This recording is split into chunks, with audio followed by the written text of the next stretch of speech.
सबसे पहले मैं आभार प्रकट करता हूं कि उन्होंने हमें इस टूर्नामेंट में बुलाने का काम किया और हमें मंच में बैठने का अवसर प्रदान किया। गत 4 वर्षों से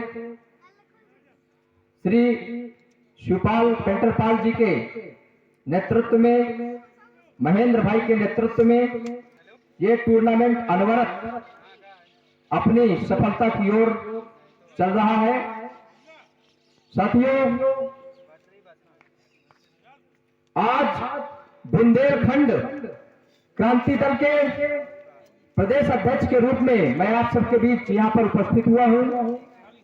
यहां पर खेल रहे अधिकांश खिलाड़ी और दर्शक मुझसे व्यक्तिगत भी परिचित हैं, क्योंकि लोधौरा गांव में, गनीवा में, शिवपुर में, इधर के लगभग हर गांव में मेरी चौपालें होती रही हैं।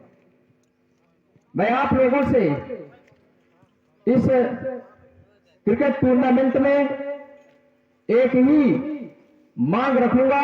मैं यहां कुछ देने नहीं आया, लेकिन आप लोगों से मांगने आया हूं कि जो बुंदेलखंड राज्य 1948 से 1956 तक रहा और 1956 में राज्य पुनर्गठन आयोग, जिसके अध्यक्ष फजल अली थे, जिसे फजल अली आयोग के नाम से जाना जाता था, उस पुनर्गठन राज्य आयोग ने बुंदेलखंड के आन बान शान को ठेस पहुंचाते हुए षड्यंत्र पूर्वक मुगलिया मानसिकता के तहत बुंदेलखंड राज्य को खत्म कर दिया और इसके 2 फाड़ करके आधा उत्तर प्रदेश और आधा मध्य प्रदेश में मिला दिया। आज दिल्ली दरबार हो या मध्य प्रदेश हो या उत्तर प्रदेश की सरकारें हो, हमारे बुंदेलखंड के जितने भी खिलाड़ी हैं, चाहे वॉलीबॉल के हो, चाहे क्रिकेट के हो, चाहे जिस भी खेल के खिलाड़ी हो, मैं आप सबसे एक प्रश्न करता हूं, क्या आज आपको पूरे बुंदेलखंड में कोई एक स्टेडियम देखने को मिला? एक स्टेडियम आप बता दीजिए, अंतरराष्ट्रीय स्तर का एक स्टेडियम अगर आपको देखने को मिला हो तो बता दीजिए। जबकि बुंदेलखंड एक राज्य था और खेलों के लिए कितना प्रोत्साहन बुंदेलखंड में हुआ है, इससे आप भली भांति परिचित हैं। आपको पता होना चाहिए कि बुंदेलखंड के अंदर ही झांसी जिले से संबंध रखने वाले मेजर ध्यानचंद सिंह जी को आज भी, सही करो आवाज, आज भी भारत रत्न नहीं दिया गया।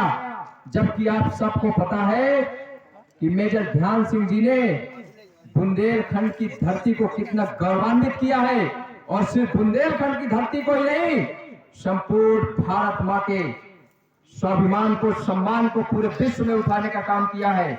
और न जाने कितने बार उन्होंने ओलंपिक में भारत को हॉकी में स्वर्ण पदक दिलाने का काम किया, लेकिन आज तक उन्हें भारत रत्न नहीं दिया गया, क्योंकि लोगों की मानसिकता में ये है कि मेजर ध्यानचंद जी बुंदेलखंड से हैं और बुंदेलखंड के लोग अपने अधिकार के लिए लड़ना नहीं जानते।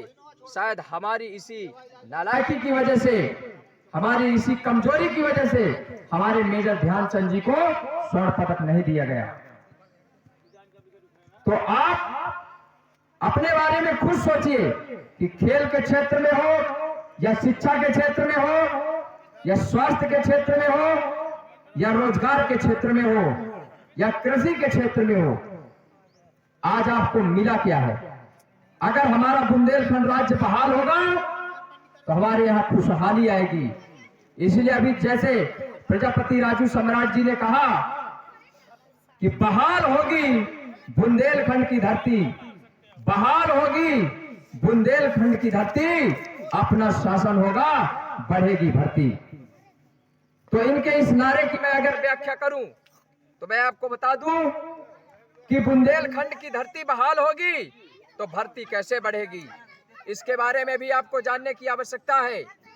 अगर बुंदेलखंड की धरती बहाल होगी तो भर्ती बढ़ेगी, सम्मानित साथियों, हमारी पुलिस सेवा में, पीएससी में, राजस्व में, न्याय में, शिक्षा में और बोर्डों और निगमों में अपने नौजवानों की भर्ती बढ़ेगी, अपने नौजवानों को भरा जाएगा। जब हमारा राज्य बहाल होगा, हमारा राज्य होगा, तो राज्य की सेवाओं में राज्य के ही लोगों को भरा जाएगा। तो आप खुद सोच सकते हैं कि आपको लाखों रोजगार के अवसर मिलेंगे। तब यहाँ के नौजवानों में जो बेरोजगारी है वो भी खत्म होगी और बुंदेलखंड खुशहाल होगा। इसलिए बुंदेलखंड क्रांति दल का साथ दीजिए, अपने बुंदेलखंड का साथ दीजिए। आप खेलिए, मेरी शुभकामनाएं है, आप आगे बढ़िए, आप खूब उन्नति करिए और जीतिए, मैच जीतिए।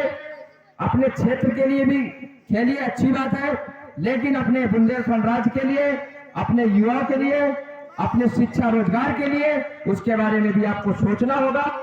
हमारा यहाँ आना तभी सार्थक है जब हम यहाँ लोगों को अपनी बात समझा पाए। और आप सभी खिलाड़ियों को आपके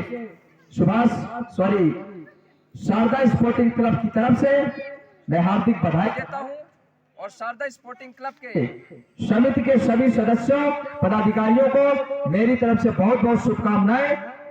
हमेशा अनवरत ये टूर्नामेंट ऐसे ही चलता रहे और दिनों दिन अपनी उन्नति करता रहे। इसी के साथ मैं अपनी वाणी को विराम देता हूँ। बस आपसे यही मेरी कामना है कि बुंदेलखंड के लिए, हे वीरों, हे बुंदेलखंड के लाल, अब तुमको करना होगा कुछ कमाल, तभी बुंदेलखंड होगा खुशहाल। जय जय बुंदेलखंड।